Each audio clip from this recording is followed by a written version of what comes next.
episódio número 20, a gente tem aqui a nutricionista Lara Nesteruk, né, que é uma nutricionista aí especializada em performance esportiva, em alimentação low carb também. Ela vai falar bastante sobre um assunto bem legal que a gente não tratou ainda nos podcasts anteriores daqui da Tribo Forte, que é a questão de exercícios e alimentação juntos. Como que uma alimentação pode afetar no seu exercício, como a sua performance pode ser piorada ou aumentada, melhorada de acordo com a estratégia alimentar que você tem, e quebrar alguns mitos aí que a gente tem a respeito dos carboidratos, etc., que é uma coisa que a Lara gosta muito, essa questão esportiva, de performance e alimentação. Então ela trabalha com isso todo dia e vai poder falar pra gente aí mais sobre esse assunto. Então a gente vai dar pitaco também sobre isso aí, dar dicas ao longo do podcast, como você está acostumado, é um bate-papo bastante legal nosso aqui. Lembrando, né, o podcast aqui da Tribo Forte são 100% gratuitos, você encontra, nesse caso, em vídeo aqui, você encontra também em áudio, se você quiser ouvir, você vai encontrar em áudio, e também todo episódio tem uma transcrição completa do episódio que você pode ler, se você preferir também. Você encontra tudo isso no artigo respectivo do podcast, do episódio, no emagrecerdevez.com. Agora, lembrando, então, como eu falei, o podcast Tribo Forte é 100% gratuito, mas os membros VIP da Tribo Forte têm acesso a outro universo de informação.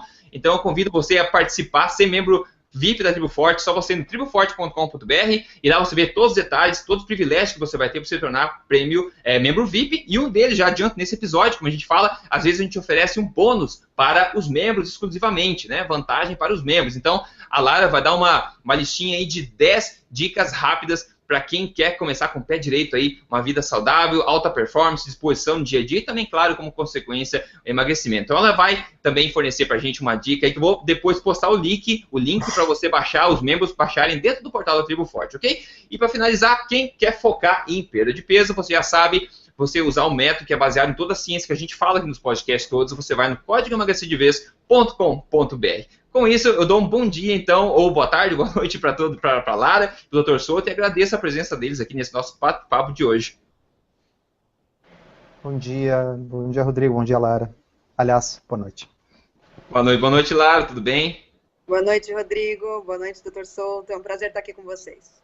Ótimo, prazer ter você também aqui, eu acho que vai ser bastante legal esse bate-papo. Como de costume, antes da gente partir direto para essa questão de alimentação e exercícios e performance, a gente de praxe responde uma pergunta da comunidade que não necessariamente tem a ver com o tópico do dia, que é o caso também de hoje aqui. Então, a pergunta do Ricardo Matos é o seguinte: ele pergunta se existe alguma matéria disponível sobre esteatose não alcoólica, né? Ele fala que os médicos dizem que é preciso cortar todo tipo de gordura da alimentação e emagrecer sem pressa. Então ele pergunta, estando acima do peso e tendo uma alimentação forte, que é a alimentação que a gente fala, né? Uma alimentação low carb, né?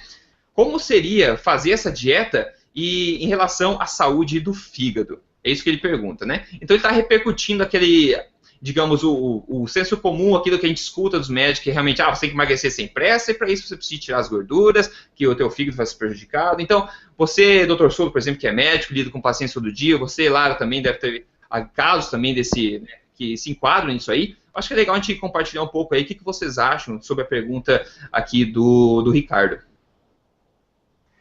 Bom, vou começar. Na realidade, esteatose e gordura no fígado nada tem a ver com gordura na dieta, né? A gordura do fígado é a gordura fabricada pelo próprio fígado, tá? E que é fabricada em uma quantidade tão grande que parte dela vai para a corrente sanguínea na forma de triglicerídeos e parte continua se acumulando dentro do fígado, porque a quantidade que está sendo fabricada é muito grande. E o que estimula a produção de gordura no fígado é o excesso de carboidratos. Existe a esteatose alcoólica aí por excesso de álcool, tá certo? Mas o que nós estamos falando aqui é a esteatose não alcoólica, que é extremamente comum, todos nós vemos aí no consultório todos os dias, tá? O nosso ouvinte, leitor, perguntou por um artigo, então depois eu vou passar para você, dá para linkar 2 artigos, inclusive, sobre esse assunto. Artigo, eu digo postagem escrita por nós, mas assim, artigos científicos são dezenas nesse sentido. Isso, como sempre, não é uma questão de opinião, isso está consagrado na literatura, inclusive em ensaios clínicos randomizados, o nosso maior nível de evidência, como a gente sempre fala aqui, mostrando que uma dieta pobre em carboidratos, tá, e com gordura é capaz de reverter a esteatose, ou pelo menos melhorar a esteatose. Por curiosidade, se o nosso ouvinte quiser saber, assim, isso é uma coisa que se verifica em consultório com facilidade. Tá? Existem exames, são as transaminases, exames de sangue, que costumam estar alterados nos pacientes com esteatose, e esses pacientes têm uma melhora das transaminases, que é uma coisa muito rápida, muito precoce. Tá? A gente vê, às vezes, em 30 dias as transaminases melhorando. Ou seja, até isso que você falou, Rodrigo, assim, do senso comum, né? A pessoa vai emagrecer para melhorar a esteatose. Sim, emagrecer é uma coisa muito boa para melhorar a esteatose. Mas quem trata pacientes com low carb vê muitas vezes, primeiro, pacientes cujas transaminases e a esteatose verificada por ultrassom melhoram antes mesmo de ter havido uma perda de peso significativa. Então é muito importante que isso fique claro, a retirada do carboidrato tem potencial de melhorar a esteatose independentemente da perda de peso, porque esteatose não tem absolutamente nada a ver com gordura na dieta, e sim com carboidrato na dieta. Tá? E segundo, existe um número grande de pacientes com esteatose que são magros. Sim. Tá? Então, mesmo eles não emagrecendo, porque eles nem têm o que emagrecer, a esteatose melhora com a restrição de carboidratos, porque repito, esteatose é uma patologia de excesso de produção de gordura no fígado. E o fígado produz gordura quando ele não sabe mais o que fazer com o excesso de carboidratos que a gente está comendo. A gordura que nós comemos não vai para o fígado. Certo. E, Lara, eu vou te perguntar, se alguém vem com esse tipo de pergunta para você, e a pessoa que talvez já passou por alguns médicos, tem esse problema de esteatose no fígado, então a pessoa já sabe que a gordura, digamos, vai fazer mal para mim. Como é que você trata a pessoa para você introduzir um paradigma completamente oposto que a pessoa está acostumada a ouvir? Como é que você lida com esse ceticismo de um paciente, por exemplo, que chega em você para receber uma orientação que vai ser oposta à que ele está acostumado a ouvir já? A primeira coisa, na verdade, que não sei se eu chamaria de interessante ou assustadora, é o número de casos de esteatose não alcoólica que a gente tem hoje. Então, eu penso que daqui a alguns anos vai ser tão comum tão frequente quanto diabetes, porque realmente eu fico assustada, todos os dias entra pelo menos um caso no consultório, pelo menos. Nossa! E no caso de esteatose, o que realmente fica perigoso é que o tratamento, se for feito ao contrário do que ele realmente deveria ser feito, ele piora o quadro. Então,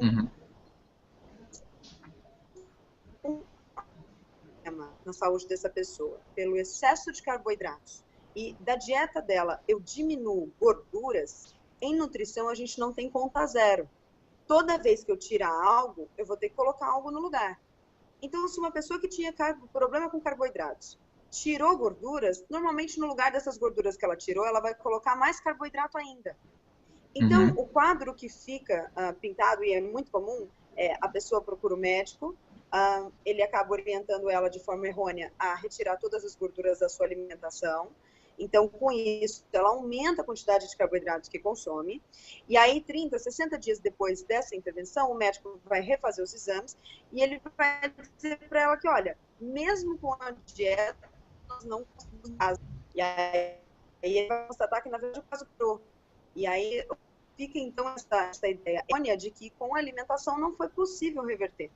Na verdade, não é que não foi possível reverter, é que é completamente contrária àquela que realmente funciona. Perfeito, legal, é isso mesmo.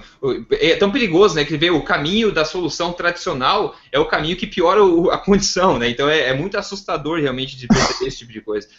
Mas, Rodrigo, diga. Um tipo de gordura, um tipo só, que está associado com aumento do risco de esteatose, de gordura no fígado, que são os ácidos graxos poliinsaturados ômega 6.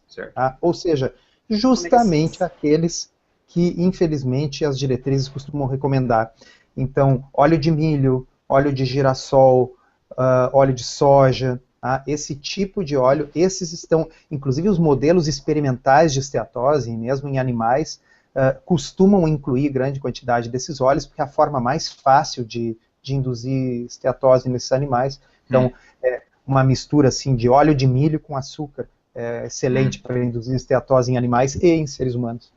Em seres humanos, exatamente, né? Pessoal, legal, eu acho que a gente respondeu legal essa pergunta, que é uma pergunta de introdução, na verdade, mas acho que a gente está pronto para entrar agora no tópico principal, que é a questão da alimentação relacionada à performance, exercício físico, ou até mesmo de atletas, enfim, performance física, exercícios físicos e alimentação. E a gente vai tratar de um grande, digamos, mito, vamos dizer assim, que as pessoas acreditam que carboidrato é, digamos, a principal fonte de energia do corpo, e algumas pessoas acreditam que carboidrato é a única fonte de energia do corpo. Se a pessoa não comer carboidrato, vai se sentir mal, vai ficar com sono, vai dormir, não vai conseguir exercitar nunca, né? Então tem essa crença muito grande no mundo hoje que carboidrato precisa ser, a pessoa que quer exercitar principalmente precisa comer bastante carboidrato. Até tem o carbo loading que eles falam, antes para academia comer um monte de carboidrato, né? Enfim, tem muita coisa sobre esse assunto, né? E a Lara, como uma pessoa especializada em alimentação low carb e também ela também trata de atletas e pessoas que focam em exercício físico, enfim, condicionamento. Ela trata com isso todo dia. E ela também está ligada na ciência moderna e do mundo que está acontecendo aí, então ela vai poder falar um pouco mais sobre isso. Lara, pelo que você tem observado aí nos pacientes que você tem diariamente e também nos estudos, cara, que você acompanha, como que a performance, né, de uma pessoa normal, digamos, não atleta, uma pessoa normal dia a dia, relacionada à performance dela em exercícios físicos do dia a dia. Como ela pode ser afetada, essa performance, positivamente ou negativamente, por uma alimentação baixa em carboidratos, né? Digamos, uma alimentação low carb, tipicamente, né? Porque a crença é que se você não comer carboidratos, você não vai ter energia, a sua performance vai cair. Então, como que a performance ela é influenciada pela alimentação low carb, no caso?